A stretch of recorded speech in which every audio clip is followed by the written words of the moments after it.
देखिए, मैं आपको बता दूं कि राहुल गांधी कोई पप्पू नहीं है, वो अंधभक्तों के पापा हैं। ठीक है ना, मैं आपको बता दूं, क्योंकि जो कश्मीर से कन्याकुमारी से कश्मीर तक की जो यात्रा निकल रही है, उसमें जो लाखों हजारों की जो भीड़ जो उमड़ के आ रही है साथ में, वो साफ दर्शा रही है कि आने वाला वक्त जो और जो समय जो है वो विपक्ष का, ये जो आज विपक्ष के अंदर है वो कल को सत्ता पक्ष में आने वाले हैं, ये सीधे तौर पर दर्शा रही है। जगह जगह भारतीय जनता पार्टी को मुंह की खानी पड़ रही है। आप ये देख लीजिए, चाहे दिल्ली के चुनाव हो, दिल्ली के चुनाव में आम आदमी पार्टी का पल्ला भारी रहता है, ठीक है ना, यहाँ पर बीजेपी को मुंह की खानी पड़ती है। देखिए, मैं आपको बता दूं कि राहुल गांधी कोई पप्पू नहीं है, वो अंधभक्तों के पापा हैं।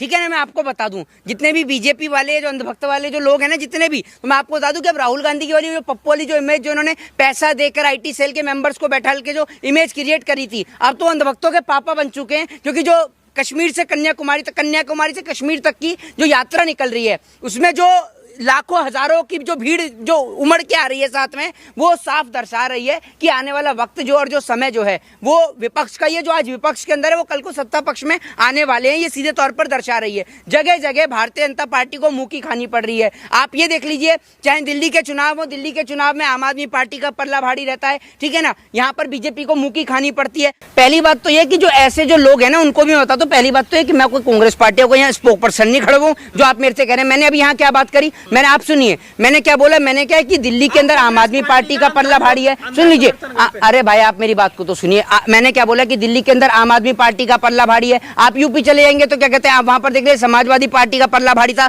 भले ही योगी जी जीत गए, बेमानी से जीते, मशीनों से जीते, कैसे भी जीते, जीत गए। लेकिन दूसरी बात, जो लोग कह रहे हैं कि हिंदू यहाँ से आए वहां से आए, अरे भैया हिंदुओं का इतिहास इस देश का ही है, ठीक है ना। तो और आप जो बेफजूल की बातें बोलते हैं, इससे आपके बोलने से नहीं होगा। सनातन है ना, ये हिंदू शब्द क्या है? नहीं भाई, मैं आपको एक चीज बता, सुन लीजिए, मेरी बात सुन लीजिए। सनातन धर्म है, पूरा देश जानता है कि धर्म सनातन है, पूरा देश जानता है। आप नहीं बताएंगे कि हमें हमारा धर्म क्या है और क्या नहीं है। दूसरी बात यह कि जो बेवकूफ लोग हैं, जिनको पता नहीं है ज्ञान के बारे में, जी अरे भैया किसने, कौन से लोग कह रहे हैं, जरा आप ये बता दीजिए। आप दलाली वाले हैं, चाटुकारिता वाले हैं?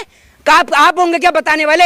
आप क्या मेरी पैंट खोल के देख रहे हैं कि मैं अजान वाला हूँ या नमाज वाला हूँ या कुरान वाला हूँ या गीता वाला हूँ या रामायण वाला हूँ? हैं आप किस प्रकार की बात करते हैं बेहुदा? आपको शर्म है या नहीं है? और आप फिर इस प्रकार नहीं, आप मैं क्या, अरे अच्छा, मतलब जो बीजेपी का विरोध कर रहे हैं वो सारे अजान वाले हैं, ये कह रहे हैं आप? तो एक बात मुझे बताइए कि शाहनवाज हुसैन कौन है? फिर शाहनवाज हुसैन कौन है ये बताएंगे आप मुझे? तो बीजेपी में है, वो तो मुस्लिमों के बीजेपी में। और नरेंद्र मोदी जी तो खुद जाके शेखों के हाथ चूमते हैं। कितने % हिंदुओं को रोजगार मिला है, आप ये बताइए मुझे। आप बताइए मुझे, कितने % हिंदुओं के बच्चों को रोजगार मिला है या बेहतर शिक्षा मिली है? या फिर एक बात मुझे बताइए, क्या हिंदुओं को पेट्रोल सस्ता मिलता है?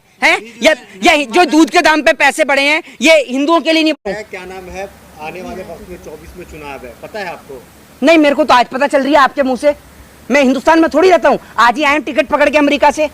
आप तो उसमें ये कहा जा रहा है कि जो है फिर से यहाँ पे भाजपा की सरकार बन रही है, और अमित शाह कह रहे हैं कि 25-30 साल जो है अभी भाजपा की सरकार जो है यहीं पे रहेगी, कोई भाजपा को हटा नहीं सकता। अच्छा। तो अमित शाह ने आपको कैसे, फोन पे बताया या फिर घर पे आपके लेटर लिख के भेजा अमित शाह ने? हमने इंटरव्यू देखा, उनका बयान है। अमित शाह जी के कहने से क्या होता है या नरेंद्र मोदी के कहने से क्या होता है? अगर नरेंद्र मोदी के कहने से और अमित शाह जी के कहने से कुछ होता तो देश में आज बेरोजगारी नहीं मचती। बीजेपी की बात का और गधे की लात का कोई भरोसा नहीं है। कब